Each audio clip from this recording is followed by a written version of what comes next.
Hello and welcome to Fresh Face Comics, the comic book podcast where a lifelong comic book reader guides his friend through the world of comics for the first time. My name is Joey Morgan, the aforementioned lifelong reader. With me as always is Jacob Licklider, the aforementioned newbie. You create a virus that would wipe out all life on this planet. Hold in your hand a capsule that contains such power. Would you put the pressure of your tiniest finger upon it? I fucked that up completely, but we're going You with it. did, but also you're making the wrong Tom Baker story reference for this week between Doctor Who finale episodes. But I totally get No, why but you're. I don't think I can get. I couldn't think of one for the correct reference to That's work. totally fair. That's totally fair. But I do get why, because today we're talking about Justice League by Jeff Johns. We're finishing out our current block of DC episodes with our penultimate sort of story arcs in Jeff Johns' Justice League. This is volume 6 in Justice League. I say volume 6. There are so many extra little volumes in in this run. It kind of gets insane to read. But Technically, like I'd argue it's what volume 9 if we're including Forever it's yeah, Evil yeah, and Forever Evil, Trinity War, and Shazam. So yeah, it's it's a lot. 10 if you Um, include the Aquaman. Well, no, Storm of Atlantis basically does cover the whole event in that yeah. volume. The Throne of Atlantis trade has the whole thing. So, but still, it's a big run. So the fact that we're this close to the end is really nice. In Justice League, Um, yeah, what in is Justice League. what is it about, Jacob? As the as the new reader here, what is Injustice League about? Um, well, okay, I was part of me was thinking this might be one story, but then you were kind enough to be like, no, it's actually two story arcs, each 5 issues. If there's if there's a through line, it's Lex Luthor on the Justice League. Mhm. That's our pitch, and it's a damn good pitch. Yeah. Um, John's and John's for the most part makes this great. I Mhm. didn't love the way the second arc concluded. Um, yeah, I could see that. Yeah, It wasn't bad. It wasn't enough to like ruin the reading I experience think or it just depends anything. on how big an Amazo fan you are, and I don't know, man. I can't imagine many massive Amazo fans out there. Well, for me, that second arc took some turns towards let's let's kind of do Blackest Night again a little bit, but without a lot eh, of the stuff that made Blackest Night work. I mean, I know what point you're talking about. I'm not sure I agree with that, but interesting It point. felt like it turned into a zombie story by the end. I suppose it may also be Blackest Night on the Brain, having recently covered it. Oh, that is Um, very possible.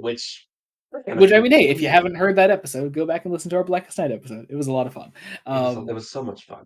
Yeah. I will say what's especially interesting about this is part of my brain was expecting this is episode 70. This is ending a DC block. It's going to be big, bombastic. And we did the big bombast last time. Yeah, the last two times. The last two times. Yeah. Um This is going to be low key, which is honestly kind of nice as a transition into some Marvel stuff where I know that for Marvel at least the first 3-ish episodes is going to be fairly first 2 episodes is going to be fairly low key, yeah, standard yeah. story stuff. Mhm. Like Um yeah, I think it's kind of nice actually that we're kind of entering a more laid back point in episodes right now. Cuz yeah, we've done a lot of event comics recently.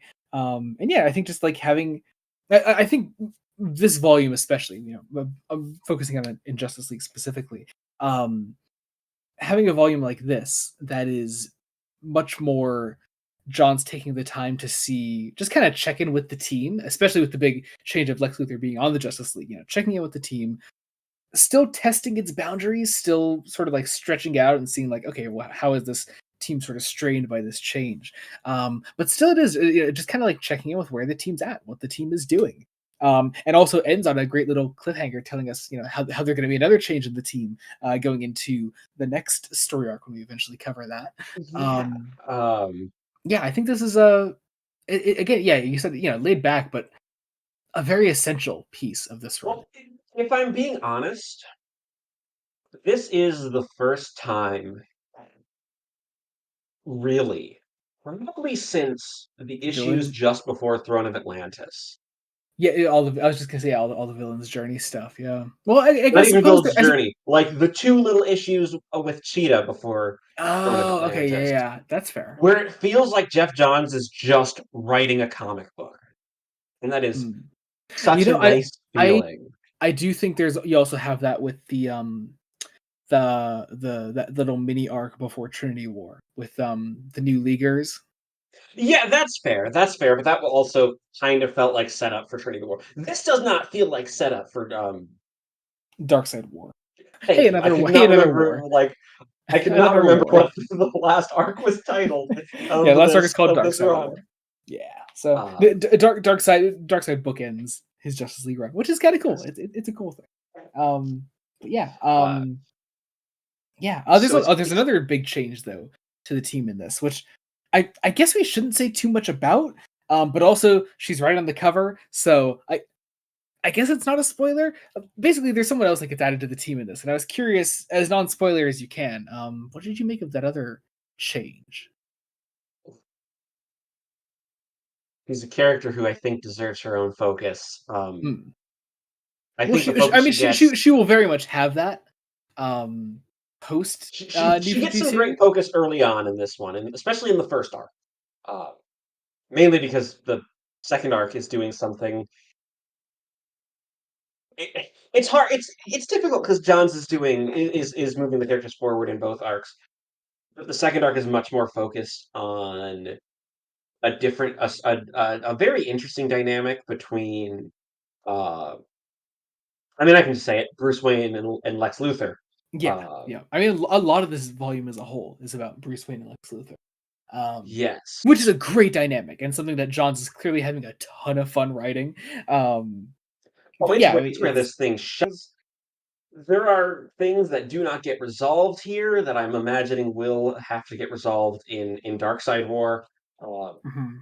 I mean, no, a lot of it Darkside has to do War. with sort of our big reveal at the end of the last volume, from the last episode, which I guess spoilers for that if you didn't hear that episode or don't know that story. But yeah, basically the last volume ended with Lex Luthor finding out that Bruce Wayne is Batman. And so a lot of their dynamic in this is that, and it's super fun to read. Especially It because is like really interesting. Bruce Wayne really spends like the early portions of this book just trying to deny it as much as he can. And it's really fun. It's really, really fun. Also, we do finally get Yeah, some more actual Shazam stuff in this yeah, volume. yeah. It's especially interesting. Johns once again is very good at juggling. Also helps is that is once again for the most part, uh, as with practically all of Johns's Justice League post villain's journey. Um, it's Ivan Reis and Doug Mahnke on art, uh, at least on pencils, for Mhm. the majority of both arcs. I think there's one issue from someone else. Yeah, I forget. Uh, It's that one like sort of between the two arcs. yeah, uh, but I forget who it's does it very though. good at keeping things light and tight and put together and making a very cohesive whole. Yeah, Do you know where I'd rank this in terms of like the run as a whole? and by Uh, all means. like it's hard because it's the first time we feel kind of normal, uh, which is just it's welcome to have something so normal. Uh, though collecting it as this big 10 issue volume is also interesting because I Yeah, know yeah. Darkside War is Dark Side War like split into have two volumes. Yeah, yeah because that arc yeah. is what That's 40 through 50 through 50. Yeah, yep. because then John's left the book for the last two And issues. plus there's a one shot that ties into the whole story of Dark Side of War. So yeah, Ah, of it's a course big there boy. is. It's a big It's a boy. big one. So anyway, let's get into some Twitter questions. We didn't have too many, but some fun ones here. Starting off with Jamie at Jamie underscore season 7 says best volume in the run, which is a bold statement and not what I necessarily agree with actually. I'm not sure. I mean, I think what you did you say last time Forever Evil was your favorite? I think Forever Evil is my favorite. It's still my Hmm. favorite. I think in a weird way, Origin still kind of tops it for me. I think Origin is such a tight 6 issue story. Um, I also just have a lot of really fond memories of it. I love Yeah, I Origin. think if I had to put this in the run, I think I might rank it just below Throne of Atlantis. Like, so I have Forever Evil at top, Origin, or do I put Throne of Atlantis above Origin? Is the question. Uh, that's difficult. That's difficult, Jamie. Now you're making me think. Uh, You can't make Jacob think. making me think. You know what? No, I put Throne of Atlantis just above Origin. So I probably put Forever Evil, Throne of Atlantis, Origin, then this, then Villain's Hmm. Journey, and then the Grid and Trinity War at the bottom because yeah, Hmm. What about Forever Heroes? Is that like right alongside Forever Evil? Or probably a little bit below, but like okay. it worked so well. It's difficult because it's difficult when when you're doing an event with tie-ins because you know they're two Yeah. separate stories technically, but they're also working together. So Yeah. yeah, So yeah. Let's see. Then we have let's do Kian. At Kian the Quark says, "Why is Captain Cold the best Justice League member?" We forgot to mention Captain Cold in our non-spoiler section because yeah, he's here too in a pretty significant role. And yeah, of all characters, I want to know what kind of what you thought of Captain Cold in this. I liked the role he had to play.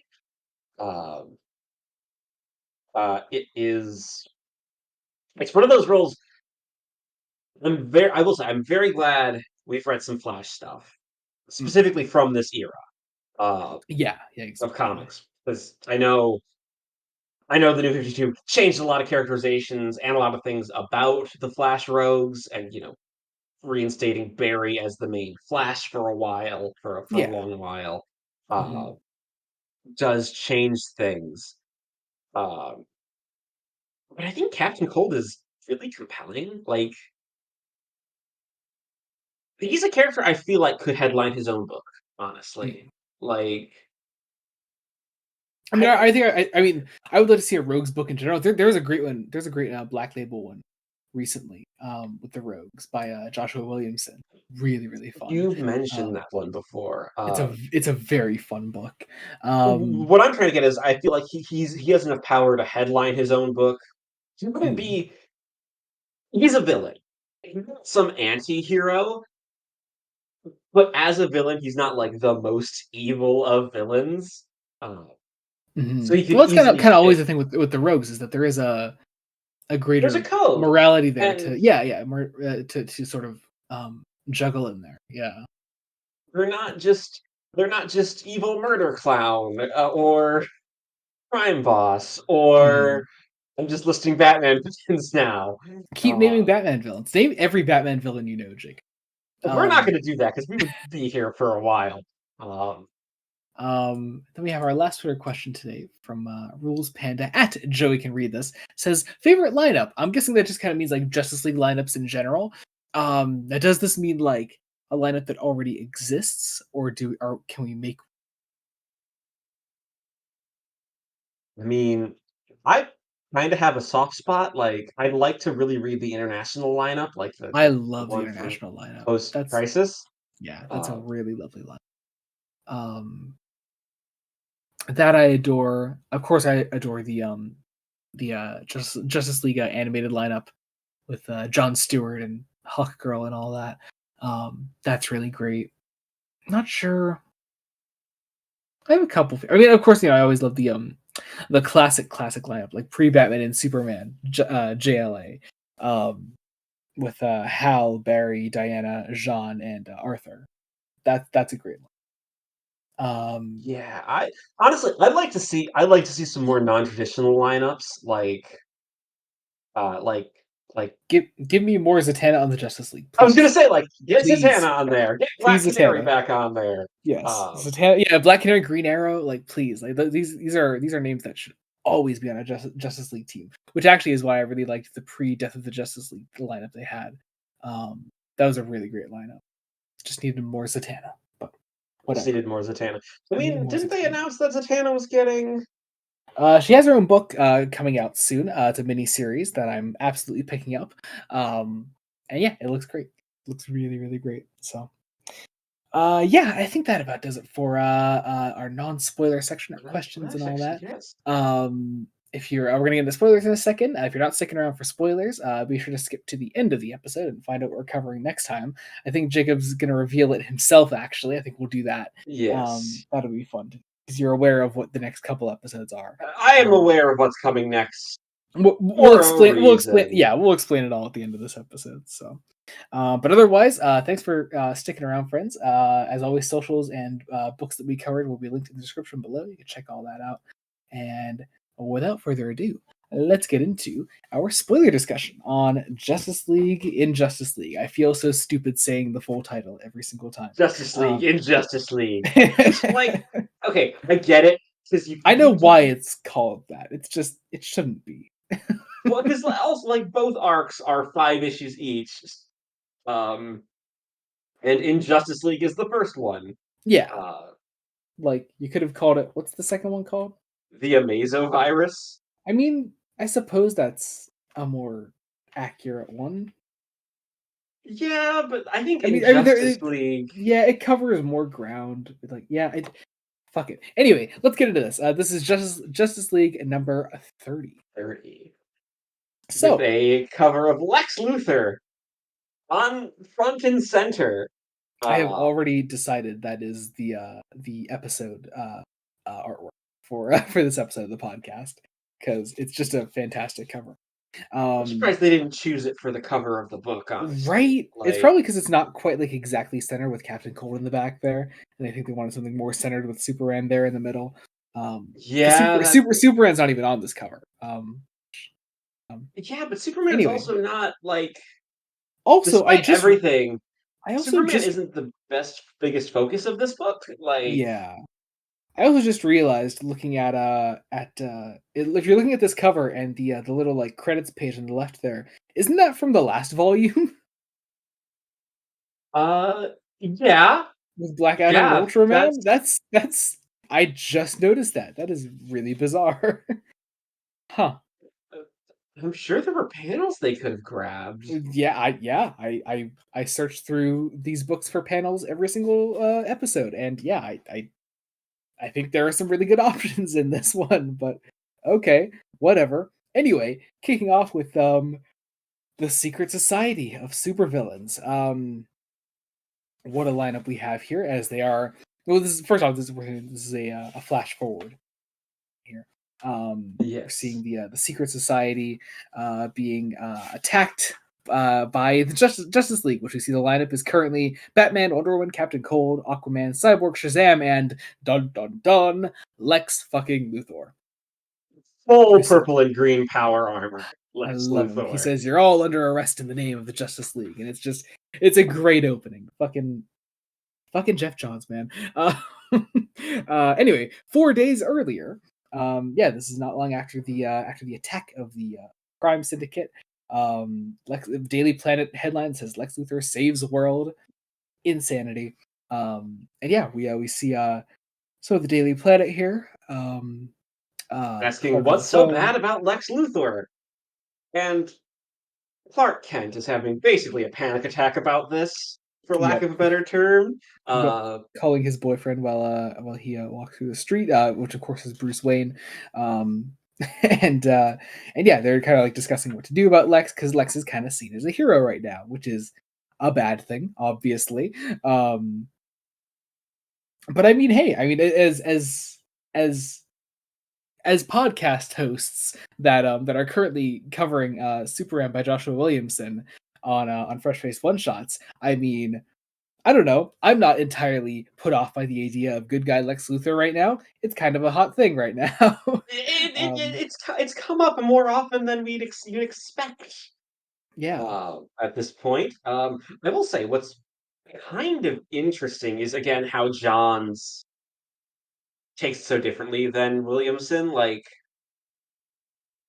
Williamson as a writer wants to show some humanity in Lex, Hmm.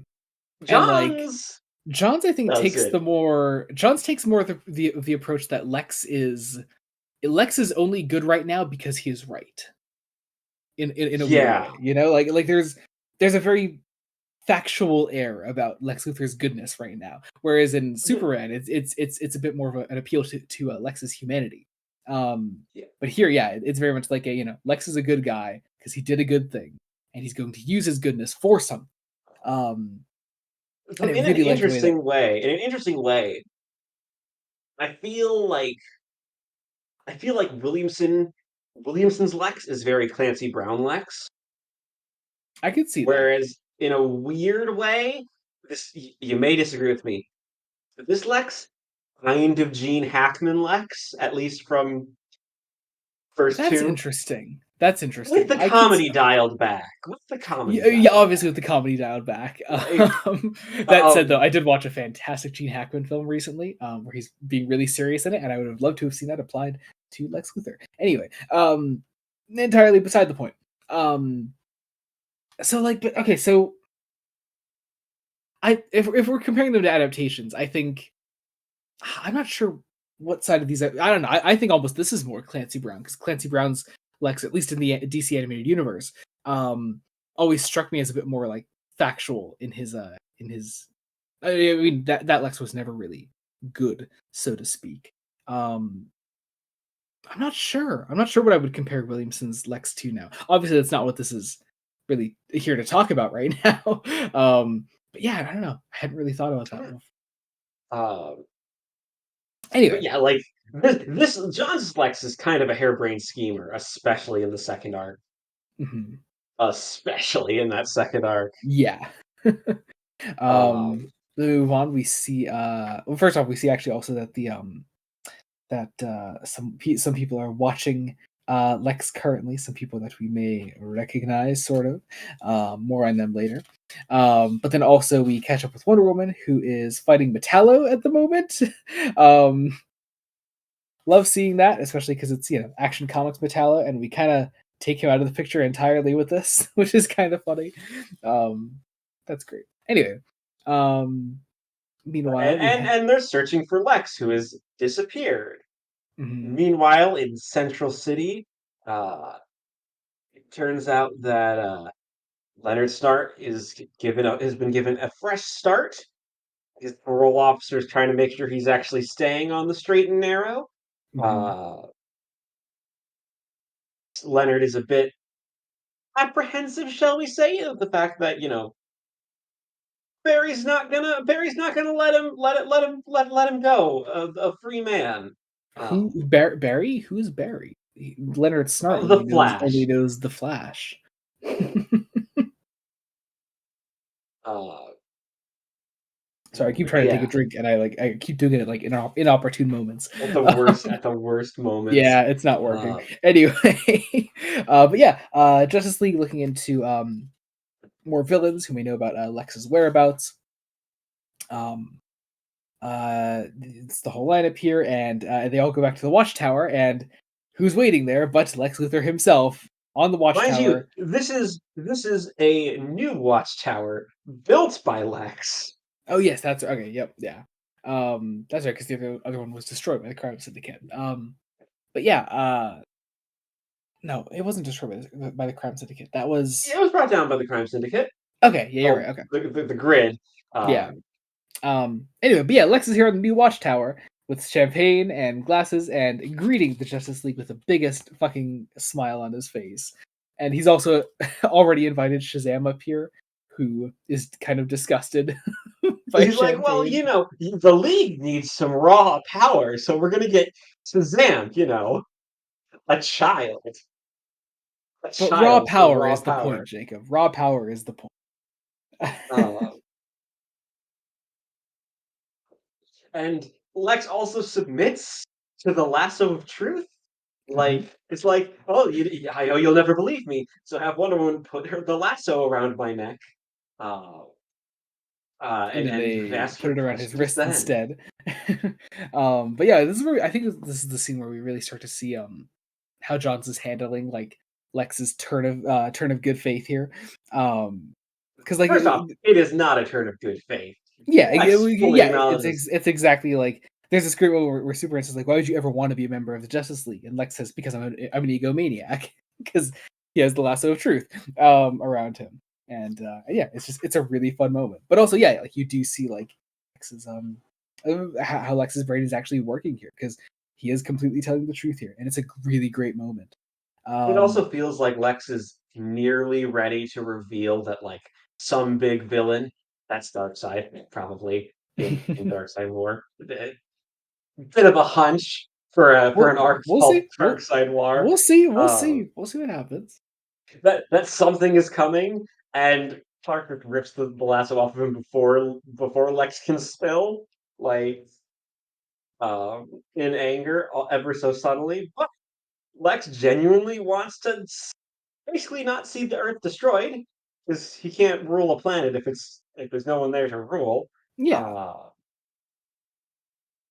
he also gives the systems directly over to Cyborg, Yep. and is basically says, And if you his need me, you know where to find me. yep, his league membership is at the moment denied.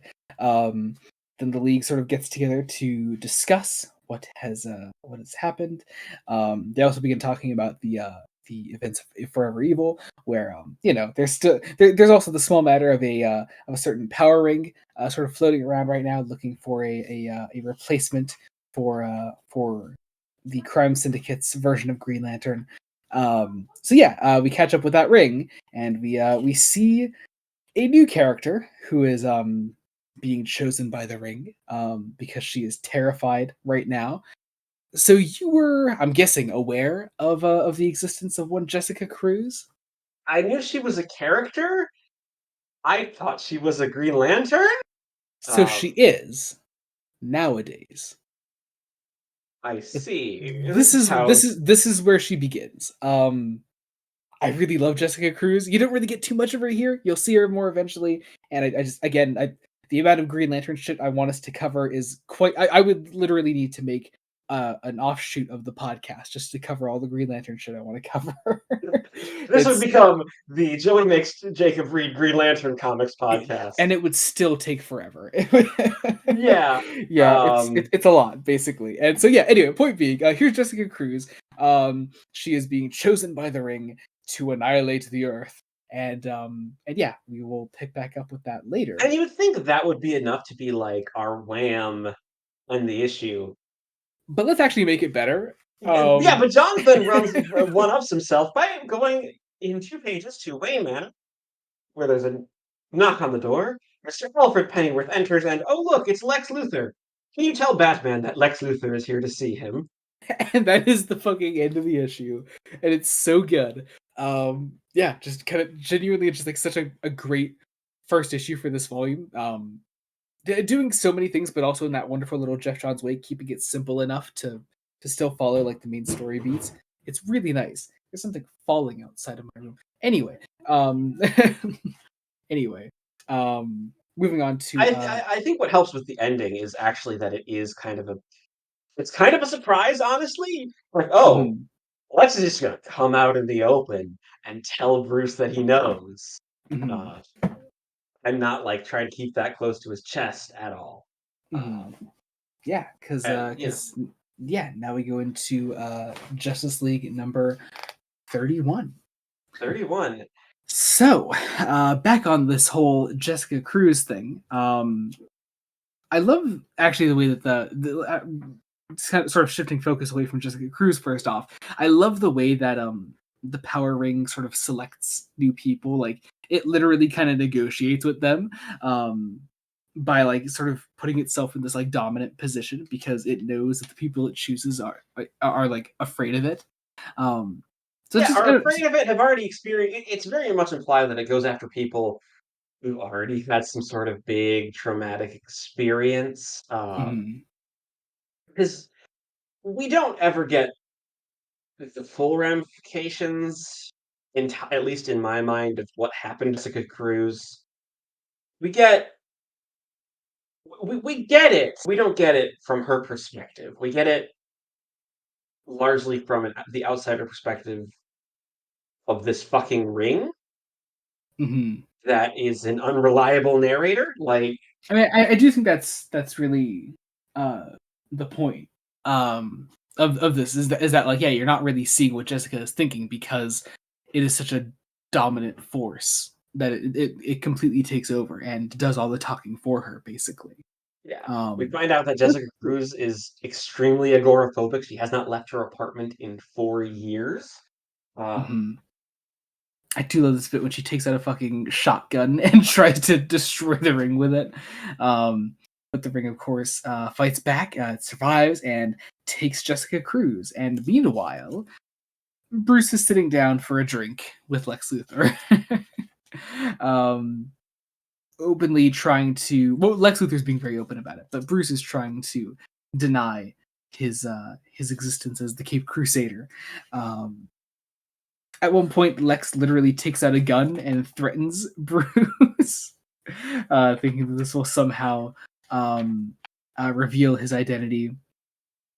And then Alfred also pulls out a gun and threatens Lex Luthor with we it. have a Mexican standoff. I We love the way do. that Johns writes Bruce Wayne here of like, I have tickets to the opera, Lex. Could we make this very, very quick?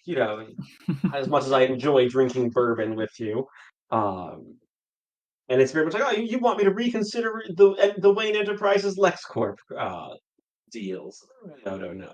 But then you just have this Mexican standoff, and we then see Lex looking at the clock, grandfather clock, realizing what's behind there, getting into an altercation so he can shoot the grandfather clock and blow it up. It's so good.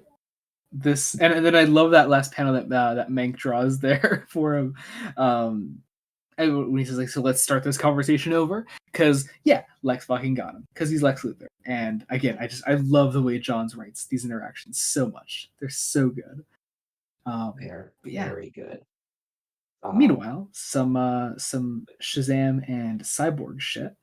Um, they are they are on the Watchtower together, just kind of learning more about each other. Again, it's just these nice little character moments that Johns likes to write.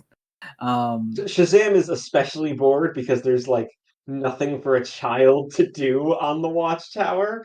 so Um, he summons a ping pong table for him and Cyborg to play with, and I like that. It's really fun. Um, yeah, then we have a scene of Captain Cold here. Captain Cold being now brought to being LexCorp. yep, Uh, he's being brought for sort of bodyguard work, um, which is great. I don't know, I really like that. he's But also yeah, has a blood sample taken, um, part mhm. of standard procedure, as assured by one Mercy Graves. Yeah, Uh, very standard. Definitely standard to have your employer have a sample of your blood on file. Yeah, Uh, totally. That's how my job works, isn't it yours? that's actually no, actually. Actually, you know, that wouldn't actually surprise me with yours. Anyway, but yeah, back to Lex and Bruce. Oh, this is a great scene. Actually, I really love the Scorpion and the Frog bit here. Nice. Really, Which really is, great. a classic Aesop fable of a scorpion asking a frog to let it climb on its back as it crosses a river and stinging it halfway across because it's in its nature.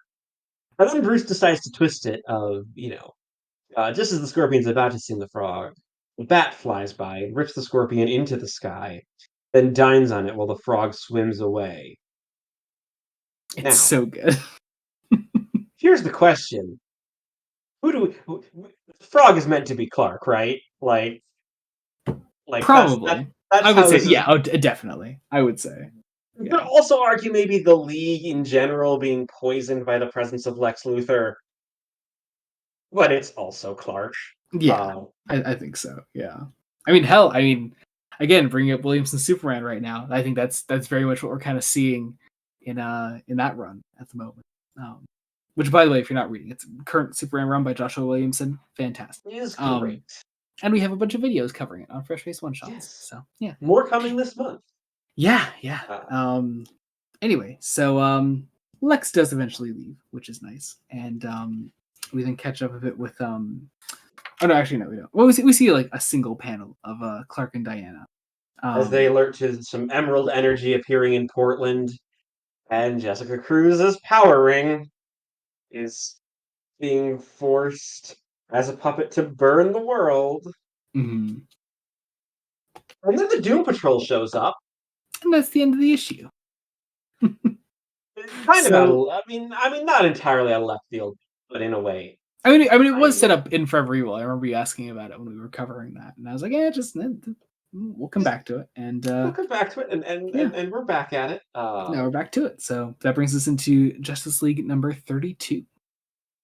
So, opening up not quite where we left off, we get a brief scene of one Superwoman in prison singing to her unborn child.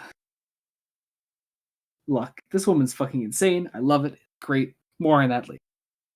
Though not this episode. I don't think she Not doesn't actually quite. show up again. I don't think Uh, so. No. Mm-mm. But more on it later. Trust me. It's coming back. But yeah, so meanwhile, let's catch up with the Doom Patrol and see where they were at a week ago, because ever since the events of Trinity War, Element Woman has been with Dr. Niles Calder, and she has been sort of inducted into the Doom Patrol. Mainly She, because Calder has essentially put her back together again, and basically trying to gaslight her into thinking that the Justice League wouldn't care about her. Because mhm, I think the Justice League so much forgot about her, but genuinely thinks she was dead. Like, mhm, yeah, they haven't really had the time to yeah. confirm her death. That and Uh, also, surprise, surprise, Niles Calder is kind of a dick. Um, so there's that. But we do meet the rest of the Doom Patrol. We have Robot Man, of course. We have Elastigirl and Negative Man, and I love these guys. They're great. I know you don't know too much about the Doom Patrol, yeah, but I they're don't know always the fun. Doom Patrol too much. This Although does they, feel they, like they, they do actually give you a better rundown of them here than say in the last time we saw the Doom Patrol guest yes. star, in some. So yeah. Uh, but I will say what's interesting is this kind of feels like Johns was pitching to start a Doom Patrol book for the New 52, which I'm not That's sure. very Would there have possible. been You one know or what? I not? could I could imagine an actually very fun Jeff Johns Doom Patrol book. Yeah, I mean, he loves the Silver Age enough. Hmm. Um, Anyway, but yeah, back to the present day, because yeah, the Doom Patrol have found Jessica Cruz, and they want to try to reason with slash abduct her, probably abduct her, but Probably Abductor. yeah, Yeah. Uh, but yeah, they're here to quote unquote help. Once again, Element Woman is another character that I know we talked about it way back when we were doing the grid, but Johns just loves writing this character so I much. mean, she is Um, a oh, actually, even back in fantastic character. Flashpoint, I always loved the way he wrote. So yeah. Anyway, but yeah, during all this, we have this great confrontation between them, and then the Justice League shows up. Because yeah, they're here to try to uh, uh, Acquire that ring because it's dangerous. yep, and also of course help the people that it is trying to annihilate. So there's that. But then, I love the way John's characterizes Niles Calder throughout this issue specifically. mm, Um, Mainly, he doesn't actually he doesn't care about his team. It seems like at all, mm, and he just wants to know, like, okay, what can I gain by acquiring this new member of the team in Jessica Cruz and harnessing this power he cannot control. She has no idea how to control it or what she's doing. Uh, mm, we do then get a brief explanation, a scene between Captain Cold and Lex Luthor, essentially explaining that uh, Luthor wants Captain Cold as head of security, uh, mm, specifically also so Lex can, you know, basically start to experiment on his blood and as a metahuman for some reasons that I'm sure we'll get to at some point. yeah, yeah. Uh, We will cover all that. Um, uh, but then in the meanwhile, back actual with fight, yeah. Cyborg tries to like shut down the ring if he can, and he gets a face full of whatever happened to Jessica Cruz. Yep. Uh, And you get some backstory things here. It's not super explicit, but We have while hunting with some friends, she found some men burying a body, which these men saw them, killed all her friends, and she ran. yes. We do also get another mention of Volthoom here, which Which is I where the ring comes from. yes. Uh, So once again, just put a wee pin in that. Which I say keep putting a pin in that, but actually Volthoom would have been the thing that Johns would have already covered and gone deep into in his Green Lantern run. But we'll cover that eventually. So we're kind of doing that in reverse order. we'll, um, we'll put a retroactive pin yeah, in it. we'll retroactively get there eventually. God, there's so much. Anyway, but Now, yeah. this could, and then the issue ends with Lex showing up on the scene. And it turns out he knows Niles Calder. Mhm. And is also threatening Niles Calder's life. And yeah, that ends the issue, bringing us into Justice League number 33. This is technically like the last chapter of the main story of Injustice League. Yes. I mean, it also gets an epilogue. Mhm. Uh, A very good epilogue. I really like that issue. But anyway, so picking up where we left off, we get one of those lovely like Silver Age splash pages showing the lineups of both teams. I really, really love those. They're always super fun. But get lineups and we get into a fight because it's Justice League versus the Doom Patrol. Why would you not want to do that? But we get some great Niles and Lex interactions. We see sort of we get a bit of their past. Um, it turns out that Niles is just as sketchy as Lex. Um, Niles saved the lives of the Doom Patrol, but no, it turns out you push people away, and at least two of your patrol members are hiding from you because you terrify them. Uh, and it's trying to set up this interesting sort of gods and mortals conflict with the Justice League as metahuman gods and the Doom Patrol as mortals trying to basically be gods in a way. mhm. Kind of a shame it doesn't get too much space to really breathe. Um, Yeah, and because you can I tell feel that like this because could have you can tell that been. Johns wants to do like a couple smaller stories before he finishes off the run, and like part of the nature of that is just introducing these cool ideas that are only really here for kind of a short period of time. Yeah. Um, they don't have a ton of It's room also to very breathe. possible that Johns was hearing rumblings of the fact that the New 52 is going to end. Well, Johns would have had at this point, I believe, a much higher position at DC. Towards Oh, the end of towards the end of like the period of time where he was writing like three major DC books in the New 52, like right around when Aquaman and GL ended, for him, I forget what position he was in, but he was getting much higher up there, and so he would have been a big part of those exact decisions leading to Rebirth. But so Rebirth yeah, is so we also Rebirth as of this point is still year it's and a still half like a off. year. Yeah, it's still a year and a half off, but I wouldn't be surprised if the rumblings were starting. Yeah, That like yeah. that Um, like, hey, the New 52. I don't want to say didn't work, but like well, wasn't here's the thing. working. Unfortunately, and something that often gets overlooked when we talk about the snuffing out of the New 52 and the introduction of Rebirth, is that Rebirth also conveniently began at the exact time that DC was releasing a bunch of new movies that were supposed to be the start of a cinematic universe. And like, look, I don't want to spread conspiracy theories around, but look, I don't think the fact that Batman v Superman, Suicide Squad, and Rebirth happening all in 2016 is a complete coincidence. It Um, certainly isn't. I We like I know simply can't believe that. we know that DC in general is better at promoting their comics to Mhm. movie Well, readers. so like when it comes to like how DC and Marvel like tackle relation to having like not letting their comics be affected directly by their movies that they're releasing, maybe except for bizarrely the existence of Black Adam. What the fuck was that? But Marvel, on the other hand, is very open to letting their comics be directly affected by their films, partially because we know also Kevin Feige has like some degree of involvement in Marvel comics creative decisions, which is really weird to me. But anyway, but yeah, so like, but like, even though DC won't let their comics be as affected by their films, that certainly doesn't mean that they won't, openly just release things and reboot things for the sake of promoting films and comics in relation to their films.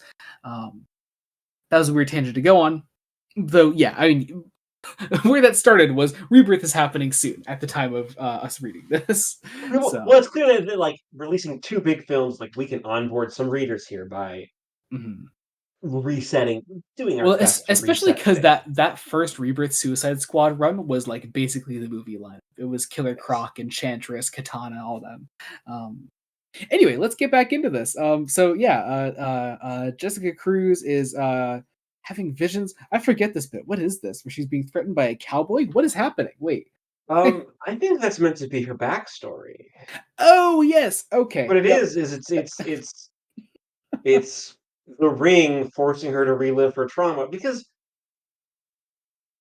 so the ring itself hasn't been the most well explained plot point. That's probably because it probably gets explained better in Johns' Green Lantern run, at least partially. So Jessica Cruz. The ring, the way the ring Oh works. yeah. Okay. Yeah. Pretty much. Yeah. Uh, yeah, because um, but it's fairly clear that it feeds on fear and is projecting the fear back, and the ring itself seems to take a delight in creating that fear in its hosts. Hmm. Um, like there is no cooperation between the ring and those. We saw that with the Crime Syndicate version of Hal Jordan. We're Yeah. seeing it now with Jessica. Hmm. Yeah. And It's it's great. Yeah. yeah, Um. it is. It's quite terrifying, honestly. Yeah. Uh, And through this, where this sort of like burst of energy comes out of Jessica, sort of like overtaking the city, and literally makes like a sizable mark on the planet. It is drawn as, and then this sort of like incapacitates her. It seems. Then is the ring actually like separated from her at that point? It kind of looks like it. No, it's not. Never mind. it is Um, not. but What's Lex interesting is is then we have this great Lex Bruce moment of Lex saying that he's actually come to help and trying to explain that it's all about fear. mhm. Also, Lex is trying to like flaunt to Bruce that I would never have to have a secret identity. You know, that's just too difficult. Uh, you know, uh, And also, this is also a Bruce that is currently still kind of refusing to actually admit that he's Batman. yeah, So I it's still mean, really he funny. hasn't admitted. Lex knows, and Yeah, like, yeah, and he knows that Lex knows, but it's just this is that's sort of like pissy side of Bruce Wayne that I like seeing, that like his little secret was actually found out, and he really hates it. There's even this great bit when like Lex is like flying away, and he says "Thank you, Bruce," like openly to Batman and the public, and you just get this great panel of Batman looking at him like this motherfucker. Like it's so good.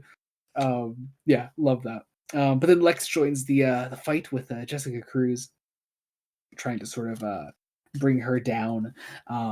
Him and Niles Calder sort of working together briefly in this. But in the end, and I really love this, it is Batman that is able to sort of bring Jessica back from the ring's influence, and by simply talking to her, which I I really really love. Um, I am surprised Johns hasn't done like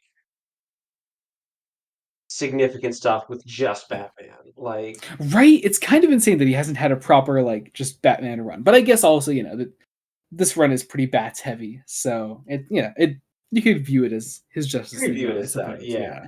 Well, especially I considering also like don't. he's like the only leaguer prominent in Forever Evil, so like there's that. Yeah, there's Um, that. Um, I also Just I don't know if I would want current Jeff Johns to take over a Batman book. You know, I'm such a big Jeff Johns fan, but I really do have to agree. Well, Um, partially because I know that like a lot of Johns' current stuff just keeps getting delayed. yeah, I don't know what's with that because like he doesn't have much else going on, it seems. But also I just like I've noticed like I mean his JSA was pretty fun early on, but also it does keep getting delayed, and also it's just not his best work. I did like Flashpoint Beyond. I thought that was fun. That was a good time. Um, what else was there? And I'm also a Doomsday Clock apologist. Um, Three Jokers I enjoy. It's a good time. That's about it. I was gonna say there isn't much more that he's actually written recently. Yeah, Um, yeah.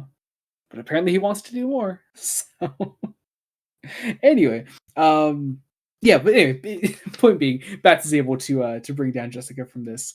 We get this great panel of him holding her in his arms as he says to Lex, like he's like, "We didn't need your help," and Lex is like, "You will."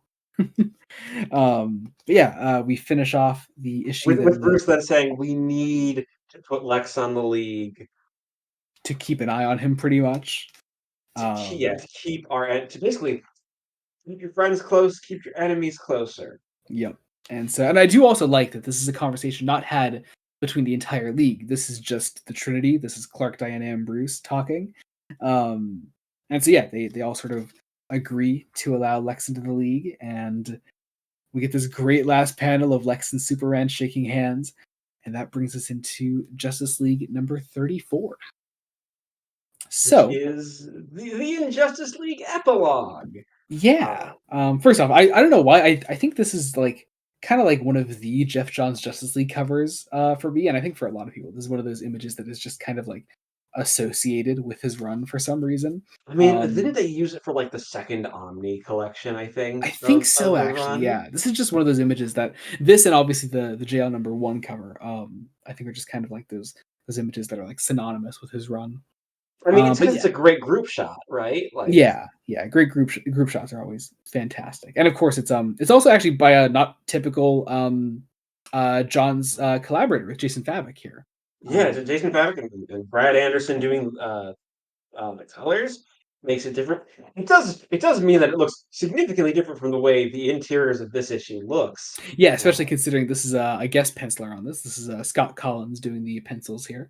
and the Very inks. nice pencils. I do actually really like them. But really, I think it's actually the colors by Andrew Dahlhaus that really I think make this art pop, particularly in this epilogue. Yeah. Um, yeah. Uh, Anyway, we start off with a dream sequence from Captain Cold, who is imagining him returning to a life of crime and the Flash stopping him. And then he wakes up and he's not. So that's kind of nice. He is being taunted by the Mirror Master during all of this, through a mirror, obviously. Um, and while this is happening, Superman and Lex Luthor are working together, with Lex officially on the Justice League to fight Gorilla Grodd. Um, and yeah, now the it's fun. downside is the way this is collected in trade. Oh yeah, it's that thing where they basically do the Francis Manapul Flash thing. How they Yeah, would of always do the title DC pages. Comics proudly present here's our title, uh, Hmm. and they've gotten rid of the title, and I don't. There's an art to title cards in comics, like Yeah. just keep them. I do wish just trades in general would keep all the titles. Like people would understand what's happening. Like they don't need It's to have also them cut so out. inconsistent when sometimes trades do, sometimes they don't. Uh, Hmm. I don't they know why. do, and It's it's really usually like weird. older comics, like Hmm. pre 2000 or so. Yeah, Uh, when it's a little harder to edit around the art when you don't have the original scans. But yeah. but Anyway, still, like something like this, yeah, where it's it's so clear that the title was integrated into the art. Uh, yeah, yeah. But then we get the scene at Star Labs then where we see Silas doing some work on Cyborg's new body, which is fun. And then Shazam bursts in and is like, "I fought Grodd," and he's really excited about that. And I do like that Johns is actually setting up this sort of like actual like friendship on the side here between Vic and Billy. It's really nice. Um, yeah, then we see a great scene between Barry and Jessica. Flash is examining the ring that is still stuck to Jessica's finger, and is still trying to control her. Though she has been able to sort of overcome it for the time being, it's still sort of like speaking to her, and yeah, it's really interesting. And then also it does like sort of like exude this power at one point. It sort of like takes over for a moment and kind of puts a Because the whole idea is that, it can only affect her when she's afraid, and yeah. you can counter with, "You're always afraid." So Mhm, it starts talking, tries to take her over, and, well, she starts to have a little bit of an episode. Uh, mhm. Meanwhile, Diana's actually characterized really well as Wonder Woman in this issue. Um, Ever so briefly, as actually champion of the innocent and helping out the poor. Why do you say that as if that's not something Jeff Johns regularly does, Jacob? Because Johns can be very mixed on the way he does Diana, Just a little bit. Just a little bit. especially with Honestly, 52 honestly, Days. I think if he had just kept the origin characterization throughout the entire run, that is, I think, a solid mix between uh between some more traditional portrayals of the character and also that fierce warrior that we like focusing so much on these days. Um, so I don't know. I like the origin portrayal, but yeah, this is nice here, obviously. Um, It's also I love just the idea of we're trying to show Lex that the League helps in different ways. mhm. Because let's be honest, I don't think Lex Luthor actually pays attention. Like he doesn't actually pay attention as a character. Yeah, Like yeah. he's so obsessed with being better than Superman that he doesn't pay attention to what Superman actually does often. Mhm. Uh, Okay, we're ignoring the important issue here, though, Jacob. Lex Luthor's eyebrows. Do you prefer seeing the fact that they're ginger, or do you prefer the traditional way of just kind of ignoring the color of his eyebrow? I don't think I have a preference. I think it only works in very specific art styles. I do not think this is one of them where it works. um, but yeah, we accentuate the fact that Lex Luthor is ginger with his eyebrows here, and it's weird. It looks kind of weird. But we do get this really nice moment here in the middle of Diana sort of helping all these people. This little girl walks up to Lex and gives him this little potted flower, and Diana like sort of translates for her and says, she says that she says she has flowers she grows, and they were the only pretty things around here until we came. And then she offers it to Lex, and he hugs her. It's a really actually sweet moment. Um, I love that. And speaking of things I love John's making Barry say "all will be well." I Yeah, just yeah. I really like that on the next page. Yeah, again, also just really cool that we recently read Blackest Night, but also just I love how they know. But yeah, I'm sure this was planned at all, so I understood the context of this. Because it yeah, is. It's if you don't have the context of Blackest Night, you read this page and it's like, why is all will be well bold and like right, friends yeah, yeah, and called yeah. out like they need to It's a good line without the context, but I do like the fact that it gets that extra attention. But I imagine, yeah, that does seem weird to someone who doesn't know. well, it would seem Um, so weird to me if I hadn't read Blackest Night recently. It's like See, it's almost I like I wouldn't scheduled have it. See, any Jacob, I totally knew that we would be reading Blackest Night before this. I totally meticulously planned it so that this one page would make sense to you. you have Um, meticulously planned these episodes and never, ever, ever made a change. Mm-mm. Dude, Nope. I could tell you the amount of fucking changes I made to this 2 episode block alone. At least 3, I think. Yeah, you know I've changed it a couple times. You don't know exactly how, but I've changed it a couple times. Quite a few. Anyway, um, anyway, but yeah, Barry is working to sort of calm Try to Jessica calm down. Jessica down. Yeah, Uh, and and then what I think is important interesting what I think is interesting is because Hal has been off of the league since, um, villain's journey. Yeah, it was Villain's Journey when it happened. I can't remember if it was that or early Throne of Atlantis. No, Uh, that's villain's journey. like, Barry kind of has lost his foil, and there's this sense that if Hal was here at this point, or there was another lantern that might have actually been able to help Jessica down. So it's just up to Barry. Uh, Yeah, yeah, and I like that, and I think that's also why the Blue Lantern thing is kind of being quoted there. Is that like Barry in this moment is very much thinking of Hal, um, and he's actually able to succeed. And also, what I really like about this moment is that Jessica's able to control the ring while still being able to use its power. It's a really really cool step in her journey there. I really like that. I kind of wish there was maybe a little more backstory for her, like, and That's individual fair. focus on her at this point in the story, because it does kind of just now she can control it, and it's like a bad thing. I think the art goes a long way to justify it. Um, and there's this idea that, she now wants Barry to teach her how to use it, so Mhm. she can be part of the league. Uh, Again, it's something where I think as a character, she needs an issue dedicated to her and only her. Uh, Mhm. will we get that in this run?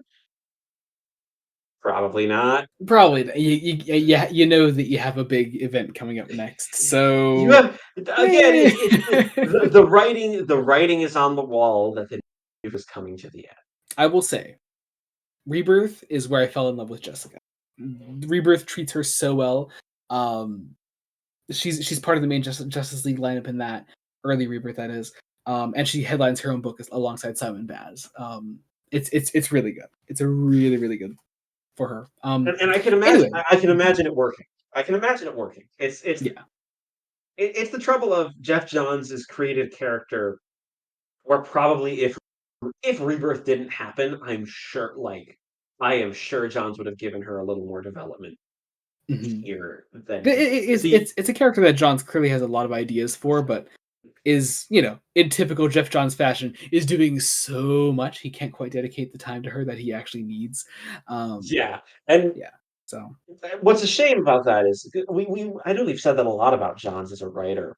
It's one of Johns' weakness because of that, that does mean the book as a whole is also brought down because of that, because you aren't able to Mhm. fully explore your character dynamics. Yeah, I think that's why I consistently say that like Origin for me is actually the high point of the run because like it is such a tight story and is the least affected by Jeff Johns phobia is um it is Jeff Johns mania, I should say. I don't know what I would say. I was gonna say, it Anyway, wouldn't be phobia. no, Phobia not doesn't. phobia. No, no. Although some people do have a fear of Jeff Johns. No, no. It is least affected by like some of his later problems as a writer. Is that it is such a tight focused story and is not really affected at all by the external factors of Jeff Johns being the only real DC Comics superstar of the early 2010s. And it's a fucking shame. And there should have been more. There should have been more people we treated like Jeff Johns. That way, it wouldn't have been as bad for Jeff Johns.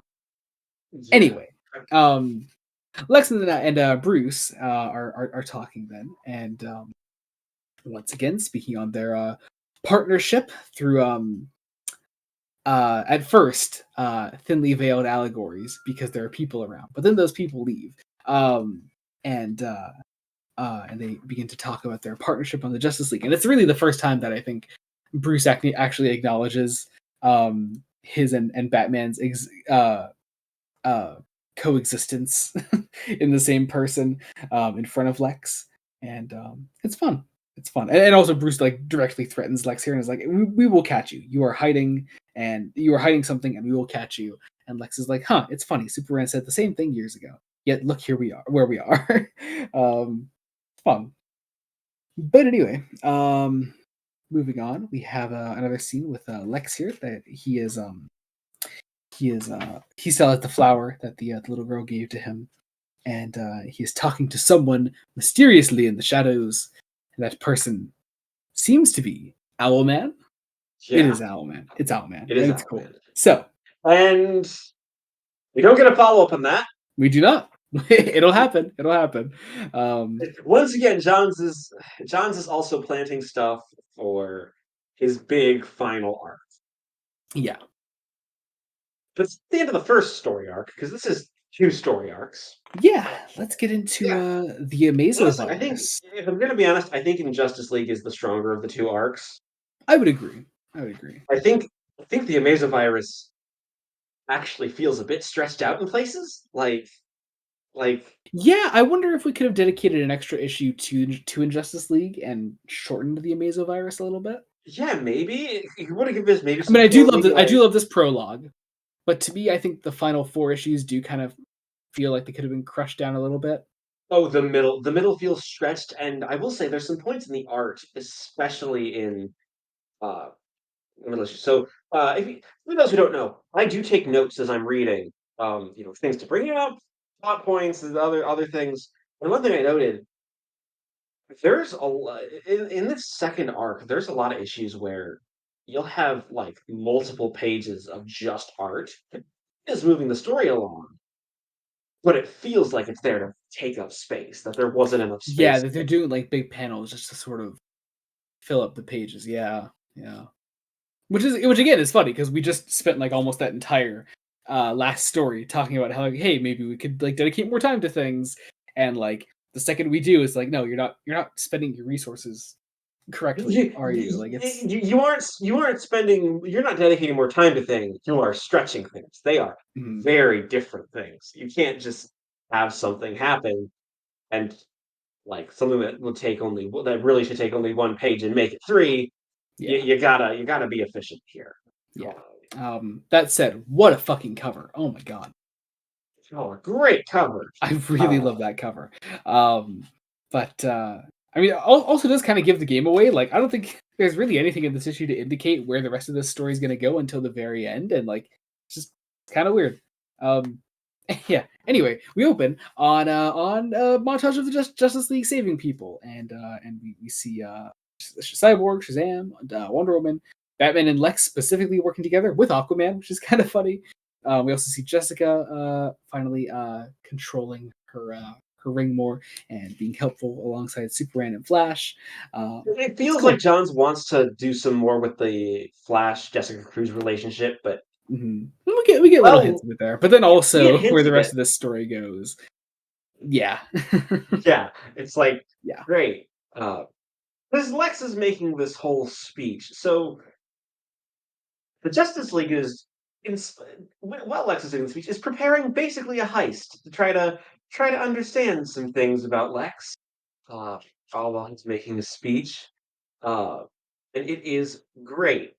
Bruce, Clark, and Diana are there as civilians. Uh, Bruce even makes a big speech about how collaboration is great, and how his family was always important, understood that you have to be able to help people with your money. hmm Very much implied um, a, a lot of things. yep. And also I like this little moment where Bruce like genuinely starts to tear up here. I can't tell if it's an act or not. I like to think it's not, but it might not be actually. I don't think it's an act because he's talking about his parents and Yeah, well, yeah. And then also like putting on, but then also it's public persona Bruce. He could totally be putting on a show for them. Um, but I also even love if it's an Lex's. act, it's not like the I emotions also love are Lex's completely false. bemused reaction to it. And Diana's like in the crowd looking at Clark. She's like, "There's good, but Bruce is better," and it's a fun moment. Um, It's the little moments like these that actually make it feel like the Trinity are friends. Some Well, I think things that also it creates this great moment where like you have and this is like we haven't actually talked in a while about how we hear certain comic voices in our head, but I would like to call some attention to the late great Kevin Conroy. Or I can imagine public persona Bruce Wayne. I'm here to make my parents proud. Thank you, whatever. And Lex then says to Bruce. He says, "That was a very moving speech, Bruce. I had no idea this meant so much to you personally. And invoking your dearly departed parents. And I could just imagine this dead voice drop in Kevin Conroy's voice, just I miss them every day, and just fucking moving on. Like I could just, oh god, it's such a perfect moment. I love that so much. Oh, 'cause let's fucking be honest, Lex thinks it's a lie. yeah, Lex doesn't yep, think, yeah. And you I know. think that's where I think I make that distinction between like what Bruce is putting on for the public and then being completely serious and genuine with Lex in private there. Um, I think that's perfect. It's such a fucking good moment. Oh my god. Anyway, we get some Billy and Vic doing some crowd work. I say crowd work like they're they're working them somehow. They're surveying the crowd. As is Barry and Jessica. Arthur watching from above, and Lex and Bruce go inside to the LexCorp building here. and Try to go down find, below. Lex's secret labs. Hmm. Uh, and we find out, Lex is making another Bizarro, which Yep. he's And it, using that fact to like try to plunge a knife about several rocks. Um, mhm. because Beautiful, beautiful asking stuff. how many have you gone through over the years, and they seem to keep falling out of the nest without learning to fly. Which is Uh, especially funny in the New 52 continuity. because again, hey, how long was Dick Grayson Robin for? Oh, about a year. You know how it is. A year? Jason got maybe a month before Death in the Family? Oh man, this fucking continuity, man. Um. Anyway, but yeah, going down below. What Lex actually has down here is a sister. So The it's a sister in a pleasant private surprise. lab that Bruce just guesses is there. Well, not the sister part, but the private lab part. This is Lena Luthor, who is here. He's kind of, well, how do I discuss this? Part of the trouble here is that, again, Johns is stretching out a story, but the story he then makes, It you'll kind of see doesn't. what happens. It doesn't give attention. It doesn't. It's not written to give attention to the things that John should actually um be like giving attention to, like say the development of Lena Luthor. It's weird. And also of course the development of Barry and Jessica. It's just like it's weird. It's weird where he goes, and I do like the story that ensues, but I feel like it has a weird placement here with everything that Johns was setting up like immediately before it. Yeah, Anyway, because it feels like Johns has gotten through pretty much almost all of his teases for Dark Side War. I was like, well, yeah, yeah. I have 5 issues to fill Hmm. before I can get to Dark Side War. So he does this, and it's good. And he does, and to be fair, he does still have one more tease up his sleeve for the very end of this volume, um, which is a lovely tease and has some does some great things for Darkseid War itself. Um, but all that said, um, we have some as Bruce is brought further into Bruce learns more about Lex's past with his sister. Meanwhile, outside, there is a mysterious on fire man that seems to jump from a building, and Superman goes to catch, but he's not fast enough. As this man like falls into a building and explodes, and chaos begins to erupt. Into the secret lab. Hmm. Chaos erupts. Somehow something gets out, and basically a virus canister is ruptured, and oh no, we've just released a virus. Yep. And to be fair, I love this next issue. I really, really love this next issue. First off, the cover, fucking beautiful. The atomic symbol there. Really love that. And we get into Uh, the actual like first chapter of the Amazo virus, and it is such a strong opening. It is just a black panel at the top there that says 24 hours later.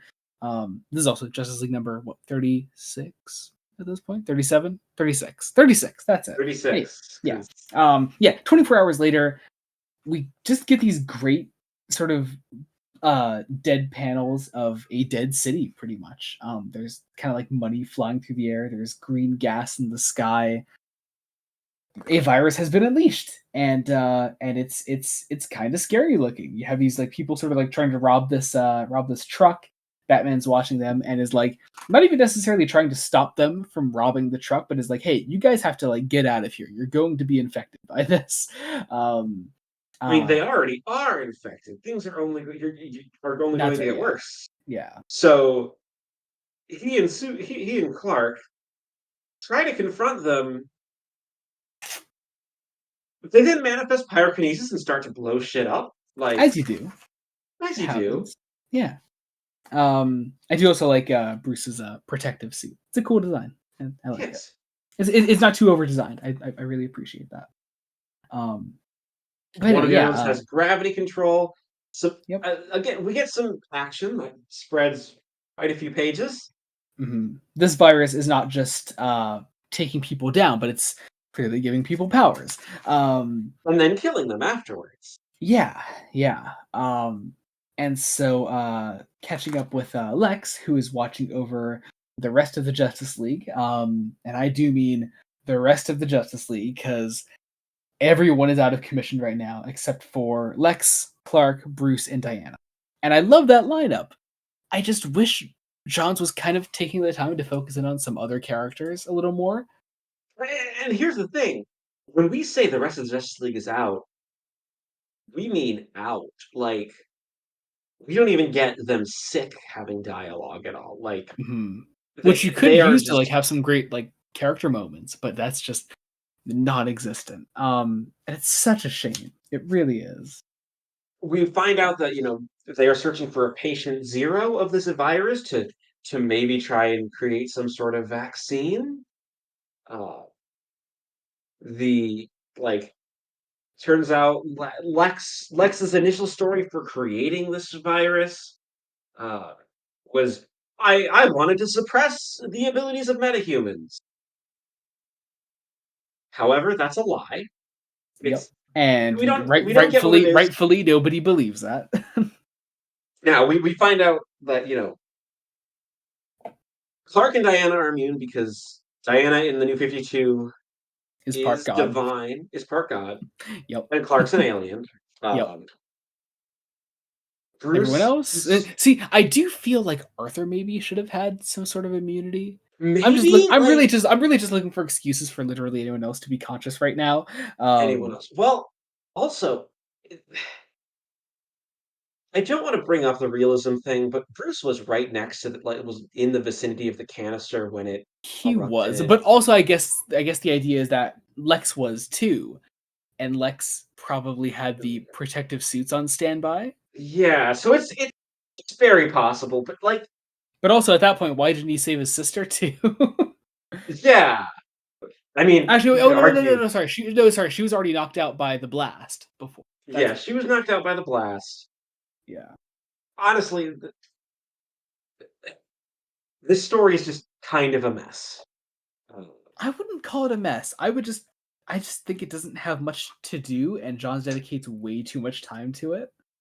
he dedicates a full 5 issues to the story, including the Yeah, I mean, prologue. well, yeah, the prologue's really good. So Yes. 4 issues. Uh, and this issue is also pretty good. It's pretty good. It's a pretty good piece of contagion fiction. Um, Mhm. that we have a pandemic. Steve Trevor's here is kind of a presence throughout this, a fairly minor presence, but it's nice that he's here, that the government is here. Mhm. There is exactly one plot point later on that is heavily implied to be a thing. It's either in the final issue or the penultimate issue. Uh, involving the U.S. government that gave me genuine chills.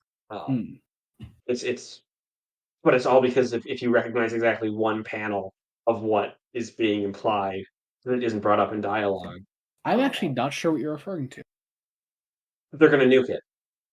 Oh, okay, wait. So, okay, you're right. Yep. They're going to nuke the city if Yeah. they can't find a cure in the Yeah. end. Uh, I guess spoilers. We are in spoilers territory. We've Yeah, been in yeah. spoiler territory for a while. Also, I can't imagine it's going to take us super long to get through these issues. Yeah. Because Oh, yeah, all that here's the really thing: with happens each then. issue, my notes just got less and less. I'm like, Yeah, it's just. I mean, Captain Cold's also here. He's also in a protective suit, which but he doesn't get much to do. Like, no, no. Um, but then also like all the issues really leading up to is that the first issue ends with Clark and Bruce being able to find Patient Zero finally, who is this sort of mutated monster-looking guy, and that brings us into Justice League number 37. Um, Again, great opening panels. I love the whole like flights canceled thing from the city. Um, People looking at more dead patients. And then we pick up with Bruce and Clark fighting Patient Zero because yeah, so this is our sort of Amazo thing, Amazo of course being the android that can copy the Justice League's powers, and so we basically have that in virus form here. That can happen to Patient Zero here. So he yeah, Patient he is Zero. He's called Dr. Armin Icarus. but he is just this giant infected like mass. Mhm. Like I think the mutations that happen in real time are kind of cool. Yeah, yeah. Like he manifests heat vision. Yep. Uh, And then he grows bat wings, which is such a grotesque double pager. But again, also it doesn't need to be a double pager. um, but it's there and it's fine. It's fine. It's good. It's passable. It's a solid enough we story. It have just we have a genuinely great scene between Lex and Lena. yeah yeah Immediately that's next, nice. I kind of wish this happened a little earlier because we don't have much. Like Lex's motivation with Lena to this point is he wants to cure her of her paralysis, which seems genuine. But also, a lot of this scene is also going over what happens when you're infected. Yeah yeah. So it's not like Yes. directly focusing on the character drama between Lex and Lena. Yeah, there is this moment where Lex is talking about like how metahumans escape like within 3 months of incarceration, 1 month if we're talking about Arkham. Uh, Hmm. so it seems that Lex wanted to create a cure, but again, See, I think it's a little more interesting than that. I think it's more that this is that like we know why Lex created the Amazo virus, but he's come up with this lie about like preventing yeah, of like subduing metahumans, um and that like this is him like literally rationalizing that so much for himself. That is so loud. Can you hear that? there cannot. Okay, well, fuck it. There's a really loud car outside. I'm so sorry. I'm not cutting that out. Fuck it. Anyway, so Yeah, when you know the twist, it like on the initial read, I'm like, this doesn't make sense. This doesn't feel like Lex. well, yeah, exactly. Uh, Because but I think like Lex has created this lie, like, and has rationalized it so much for himself. The lie that is, that he's able to like speak on it in this way. It's kind of cool. I really enjoy that. But and also it's not really a twist. Everyone sees it coming. It's Lex. um, but anyway, get another great scene of Bruce and Clark fighting Patient Zero. Diana joins the fight then. Again, another great double pager. Doesn't need to be double pager, but great double pager. Um, we have another scene then of Lex and Captain Cold looking over the patients. The Justice League, turn, that is. turns out someone called Bullet is hunting down Lex Luthor because there's a price on his head. Hmm. This is a plot point that I don't think really goes anywhere. Uh, I think you're right. like it's kind of there. It's weird. And then we build up to we get the blood sample from patient zero. But in the There's an ensuing scuffle, scuffle. in said scuffle, Bruce's protective gear is broken and he has been exposed, which is a great cliffhanger. And also, for some reason, prompts a fucking Jim Lee cover on the next issue.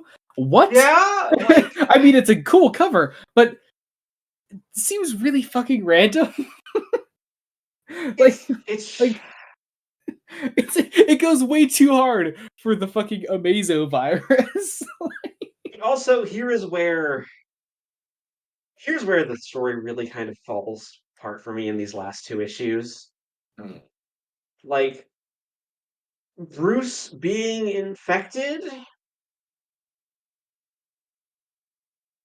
could fill in a whole issue. It could be really interesting. It doesn't. Yeah, Like like it's here at the start. We get a little scene of Lex contacting some high up government officials about the about how far the virus will spread. But then yeah, well, we no, get this is the Steve Trevor. This is Steve Trevor. This is oh sorry, David it is West. Steve. You're right. Yeah, sorry. Yeah, this is Steve You Trevor are from the government, where it's like, hey, if we can't find a cure, billions will die. And like this heavy implication that, well, we could try to nuke the world is the heavy implication. We hmm don't sit with that implication really. yeah, because we're gonna focus on Bruce being infected here, but also not focus on it because it doesn't last super long anyway. Yeah, um, he it does not help that they tried to make this infection three staged. but they also made it super quick that the stages like rapidly progress because again, Mhm. this is 24 hours after exposure. Like Yeah. I, a story like this, you want it to set it a little further in the future, honestly. Give it a Yeah, little yeah. time to spread and tell the story, make the panic happen. Because we're forcing this transformation of Bruce into a metahuman. His eyes start to bleed, and he manifests echolocation, which is, very fitting for Batman, Mhm. And also, obviously. like, an echo, like, plasma ray thing out of his mouth. It's Yeah. it's weird. But it's again, cool cool seeing, like, how these powers manifest in different people. But yeah, then, like,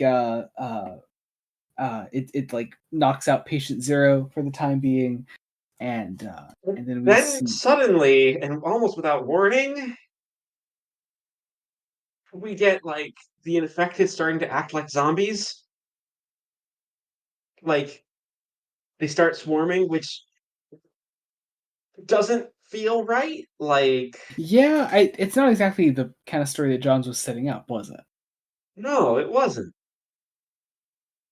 I mean, Uh, again, also maybe this always was the implication, and we're just too stupid to understand it. But I feel like that's not certainly not the I, vibe that I was getting from it. Yeah, yeah, it isn't the vibe. It becomes in a way Blackest Night light. Like, is that I'm not sure I agree with. I get where you're coming from, but I don't think like zombies merely existing makes it Blackest Night. Um, zombies and those zombies then being our inflicted superheroes coming to destroy that everyone that becomes the twist. I Um, suppose I still think anyway, it's Blackest Night on the brain right now, um, but Captain Cold understandable. saves Lex.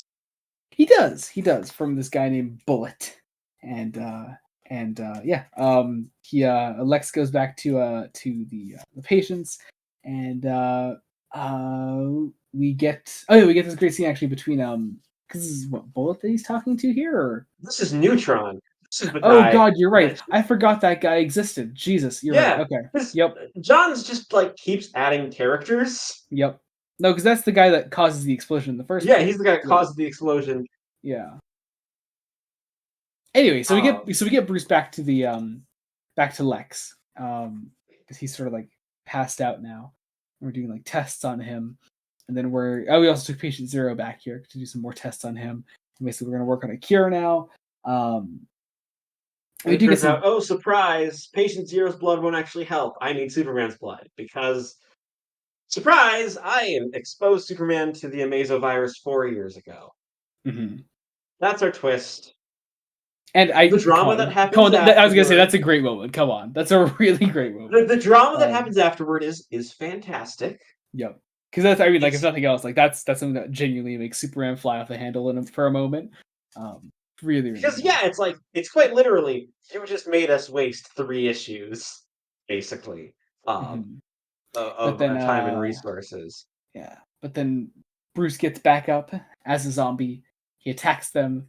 The rest of the Justice League gets up at the same time, which again I feel like the time frame from which they're all turning into zombies is weird. Should have been time scaled. Anyway, but yeah, they all kind of get up. They all become zombies together, and they're all going to go after the remaining Justice League members. And Because that the is virus is also sentient and alive, maybe. Um, that's it. Okay. Yep. but it's we don't have enough time to characterize this virus as like a living thing. Yeah. Yeah. Because that was 38. This is 39, the final issue of the arc and the book. Like Yeah. it's so weird. Um, You're weird, Jacob.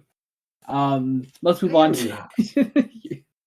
You're reading comics on a podcast. Of course, you're weird. Um, but anyway, it's time for final issue of the Amazovirus.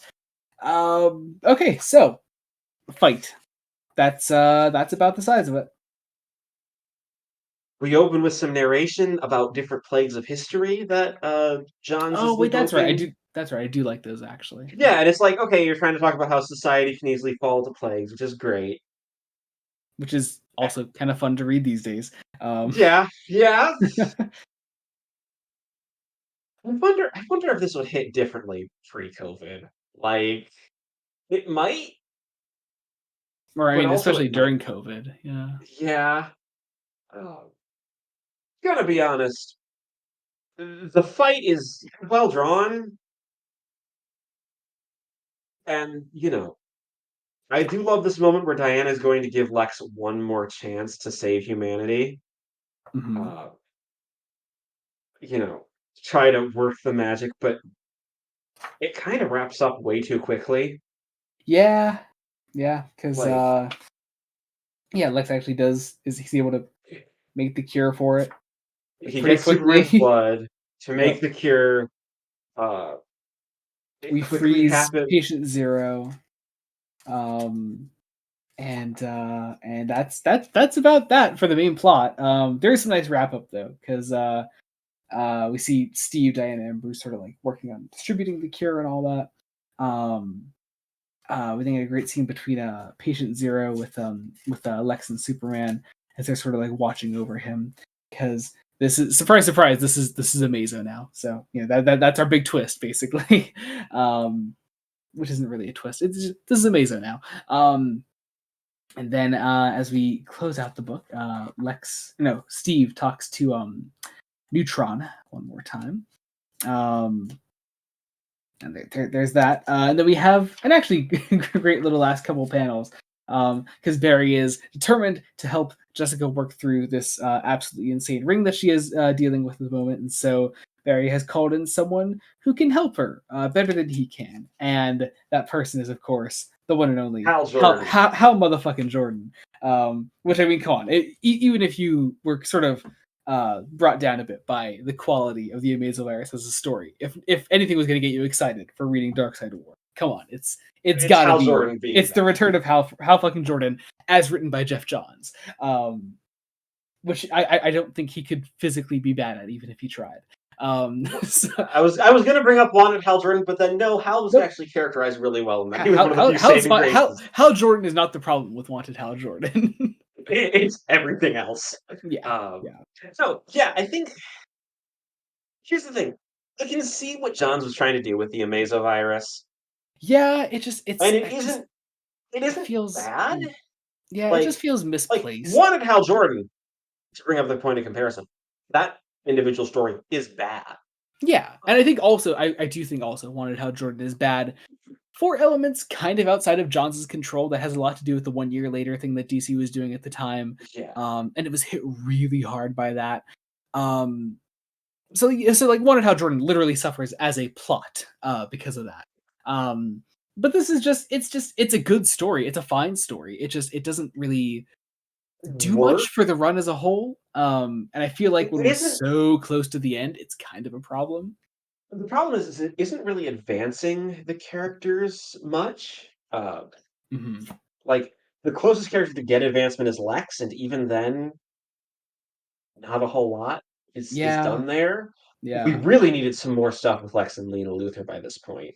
yeah, yeah, Honestly, I I feel like Bruce being involved in this was partially because he's Batman, so Batman sells. yeah, yeah. Although Johns But has proven maybe, that he can do solid arcs without heavy Batman involvement before. yeah, maybe let Batman be infected and let one of the viewers get to safety. Mhm. Um, be it Jessica, be it, I mean, probably should be Jessica because she's the newest character here. She needs some more Yeah. time in the To like actually spotlight. like test her. Honestly, like the main characters of this should have been Barry and Jessica, I think. Yeah, make it Barry, Jessica, and you could make it I, Thor. Barry, Jessica, Clark, and I, Diana. I see. I would have said Barry, Jessica, Billy, and Vic. Like I would have preferred like the characters that John hasn't focused on as much to really take center stage. Fucking Arthur. I mean, Arthur does fucking nothing throughout these two stories. Shit, you're Um, right. He's like if nothing else, like all those other characters I just mentioned, like they all have at least moments, but like Arthur does fuck all in this. Yeah. I mean, I um, think some of it is also just jumping from the prologue to part one, where yes, it's very effective to see everything of Colin. Don't have the entire league out of action so immediately. yeah, Like, yeah. yeah, you've got these characters. You I mean, gotta let them do honestly, maybe stuff. have them like slowly contract the virus based on their different genetic makeups, because like you could definitely get down to the nitty gritty with that and be like, Vic is part cyborg, Jessica's got the power ring protecting her, Aquaman is part Atlantean, like have it affect them at like different rates maybe, and like you kind of play around with that. That could be really fun. So I Do don't know. something, yeah. Yeah, just Yeah, you could have I done mean, more. Fucking hell! I what mean, honestly, if we're making the God argument with Diana, fucking Shazam is right there. Like, it's weird. yeah, It's like, really weird. maybe somehow accidentally make him become Billy again, and that's how he gets infected. Yeah, yeah. Uh, do some it's I think what doesn't help is the Amazovirus is trying to play on tropes that, by design, need tension and paranoia on when are you gonna get sick and when is your body gonna start breaking down while your brain is Mhm. trying to save the world. Yeah, Uh, but we don't have that, yeah, which is a shame. yeah. But Sorry still, for sorry for ending this DC block on a kind of a downer, guys. well, Although here's the thing. Injustice League itself is very good. And again, Amazovirus isn't bad. It's just it is not the story that works for this run right, If and it Amazovirus suffers was for just it. a little bit better, this book would be on par with probably with the best of this run. That's Uh, fair. That's fair. it just brings it down. Now it So doesn't. seriously, Jamie, what the fuck? Uh, I don't believe this is the best of the run. Um, anyway, so what now? Oh yeah, Jacob, Well, yeah, hi, yeah, we have hello. a new block of episodes starting next time. I think we should do some explaining first. We should do some Um, explaining. yeah, so first off, it's worth noting this DC block was originally going to be 25 episodes. But we did episodes 57 and 58 with the wonderful Mason Peters, who comes on the podcast regularly, wonderful friend of the podcast. And we did Planet Hulk Prelude and Planet Hulk, and I was like, hey, when we do World War Hulk, you're gonna be back on. It's gonna be awesome. And you both were sort of collectively like, we got to do that sooner. We should do more Marvel like sooner. You especially, Jake. You were Yeah, like, let's yeah. get Well, back on because Marvel we sooner. we I had was like, done. and I was like, maybe I could split the 25 episodes of DC I have planned next into like 10 and 15. So I'll do that. And so for 71 to 75, we'll do some Marvel. And I was like, I'll leave it up to you. Would you rather? Because I had another 10 episode Marvel block planned for the future. It was half continuations of things we had done before and half new things.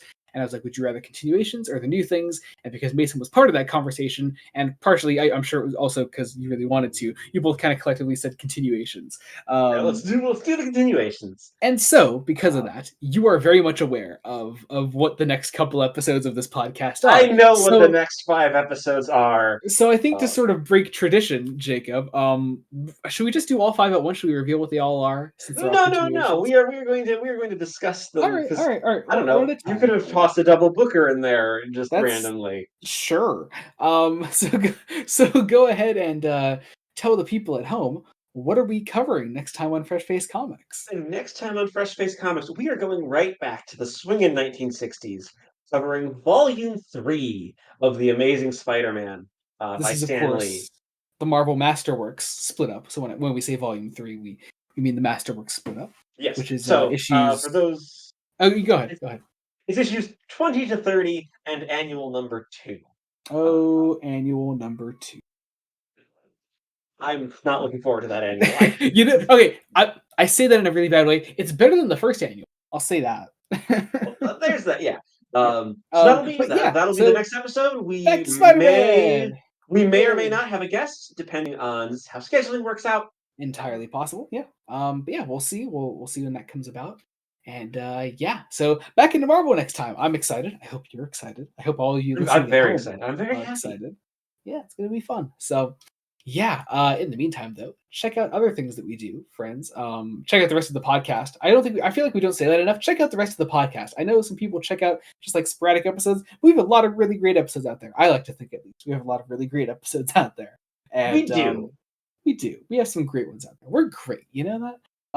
Anyway, Jacob, what do you have going on? Um, I have at the time of recording my blog as usual. I've been reviewing a lot of books. Recently, not quite as many. I've been slowing down a little bit on the writing side because life has just been continually hectic, um, and decided that I don't have as much time to write. Um, but I have also been consistently doing weekly Star Trek. Uh, Mhm. in tandem with Joey's video series on it. We're in the middle of That's the true. animated series right now. We will have just done The Survivor. The Survivor, which I almost forgot to release today at the time of recording. So there's that. But yeah, also next week is oh god, The Infinite Vulcan, which is such a fun title for an episode. Um, so yeah, I guess sort of bouncing off of that. Yeah, Star Trek reviews on the channel that I do with my brother. Same thing, animated series. Check those out. Also, R2BD is finally coming back soon. Or no, actually, no. We released that episode. Sorry, that's a lie. We released that episode in the Bad Batch season 3 recently. We also have an episode coming out in the somewhat near future on Tales of the Empire and Shadow of the Sith, and a comic. Oh yeah, the comic adaptation of Timothy Zahn's Thrawn novel, the new canon one. So that's fun. So check all that out. Breaking Brian is a series that exists somewhere in the space time continuum, and Fresh Face One Shots, the sort of offshoot spin-off of this podcast. We cover current comics on there. We're currently covering Superman by Joshua Williamson, Wonder Woman by Tom King, and Batman: The Brave and the Bold by Various. We have July and August coming up soon, which is going to be two very busy months for Fresh Face One Shots. So check those out. It's going to be a lot.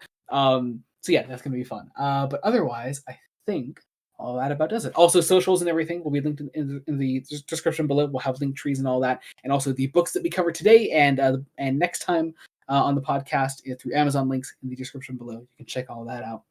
And wherever you're listening to us, leave a rating, subscribe, comment, whatever the hell you can do. Subscribe to Blood Donut Studios. It means a lot. And now I think that about does it. I'll get this outro right someday. Thank you all so much for listening. Until next time, this has been Joey Morgan and Jacob Licklider. Goodbye.